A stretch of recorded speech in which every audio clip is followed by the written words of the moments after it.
Hello everyone, जय श्री श्याम।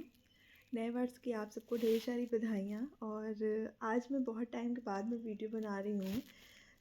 सबसे पहली बात तो मैं आपको आज बहुत ज़रूरी बात बताने वाली हूँ, और एक ऐसी चीज़ मैं आपको न्यू ईयर पे मतलब नए साल पे मैं एक ऐसी चीज़ कहने वाली हूँ कि मुझे लगता है कि उसे हर इंसान को करना चाहिए। और जैसे कि आपने मेरी वीडियो का टाइटल देख ही लिया होगा कि एकादशी। तो साल 2025 की पहली एकादशी 10 जनवरी को पड़ रही है। पौष मास की ये पुत्रदा एकादशी है, जो कि कहते हैं कि हाँ, पुत्र मतलब जो आपके संतान हैं उनकी खुशी के लिए रखते हैं, और मतलब आपकी संतान खुश रहती है।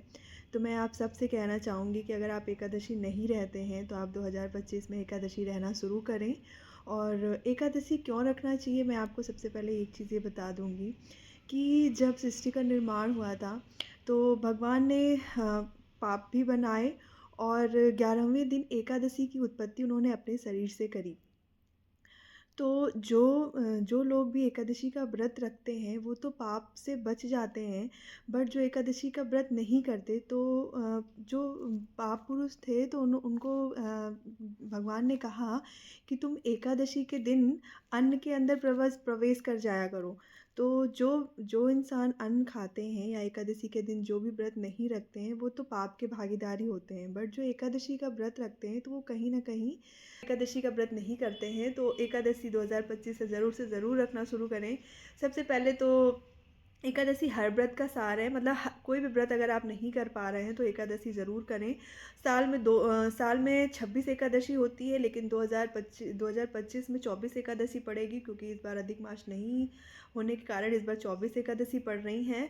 और पुत्रदा एकादशी कहते हैं जो निसंतान है, जिन्हें अभी पुत्र की या संतान की प्राप्ति नहीं हुई है, उनके लिए ये व्रत बहुत ज़रूरी है। और जिनके संतान हैं उनकी सुख समृद्धि, उनके उम्र के लिए, उनकी हर चीज़, स्वास्थ्य के लिए, हर चीज़ के लिए, मनोकामना के लिए कपल्स को ये एकादशी करनी चाहिए।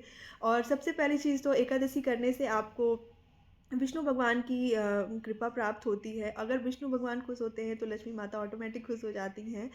तो आप ज़रूर से ज़रूर एकादशी करें। और अगर आपने अभी तक एकादशी के बारे में नहीं जाना है और एकादशी के व्रत के बारे में आप नहीं जानते हैं तो आप मेरी वीडियो में लगातार बने रहें, मैं आपको ज़रूर बताऊंगी। सबसे पहले एकादशी के दिन, एकादशी तो दसवीं तिथि से ही शुरू हो जाती है, क्योंकि दसवीं से ही आपको हर चीज़ संयम में करनी होती है।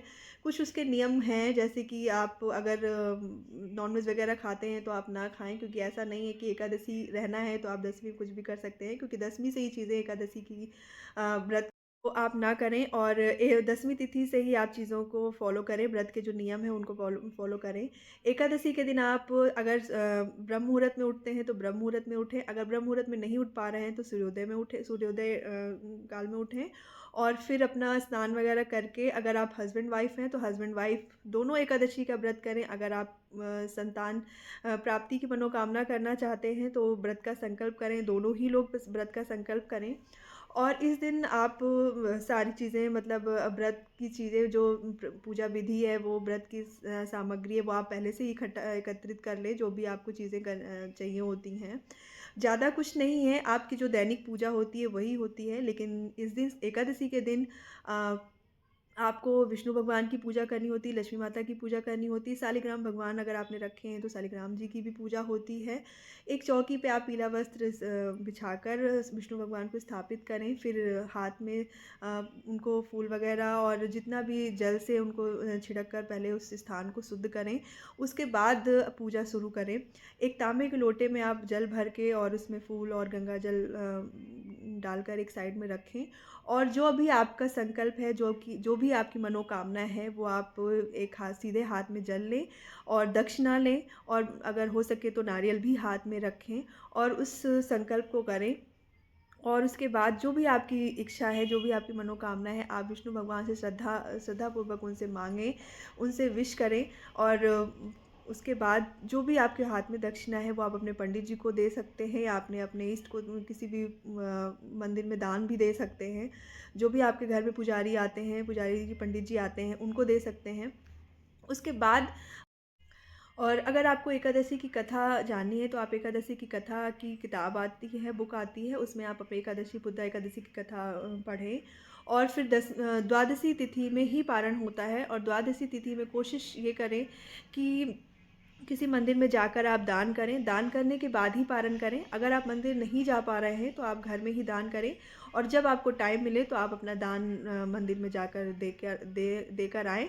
इस तरह से आप एकादशी के व्रत का नियमों का पालन कर सकते हैं। अगर आपको एकादशी के बारे में और भी कुछ जानना है, एकादशी का व्रत मैं कैसे करती हूँ, मैं आपको एकादशी के दिन कोशिश ये करूँगी कि मैं एकादशी की वीडियो, एकादशी के दिन की वीडियो, एकादशी का पूरा रूटीन वीडियो मैं आपको बनाऊँ और आप तक पहुँचाऊँ। अगर आपको मेरी वीडियो पसंद आई हो तो सब्सक्राइब करें, लाइक करें एंड फॉलो करें।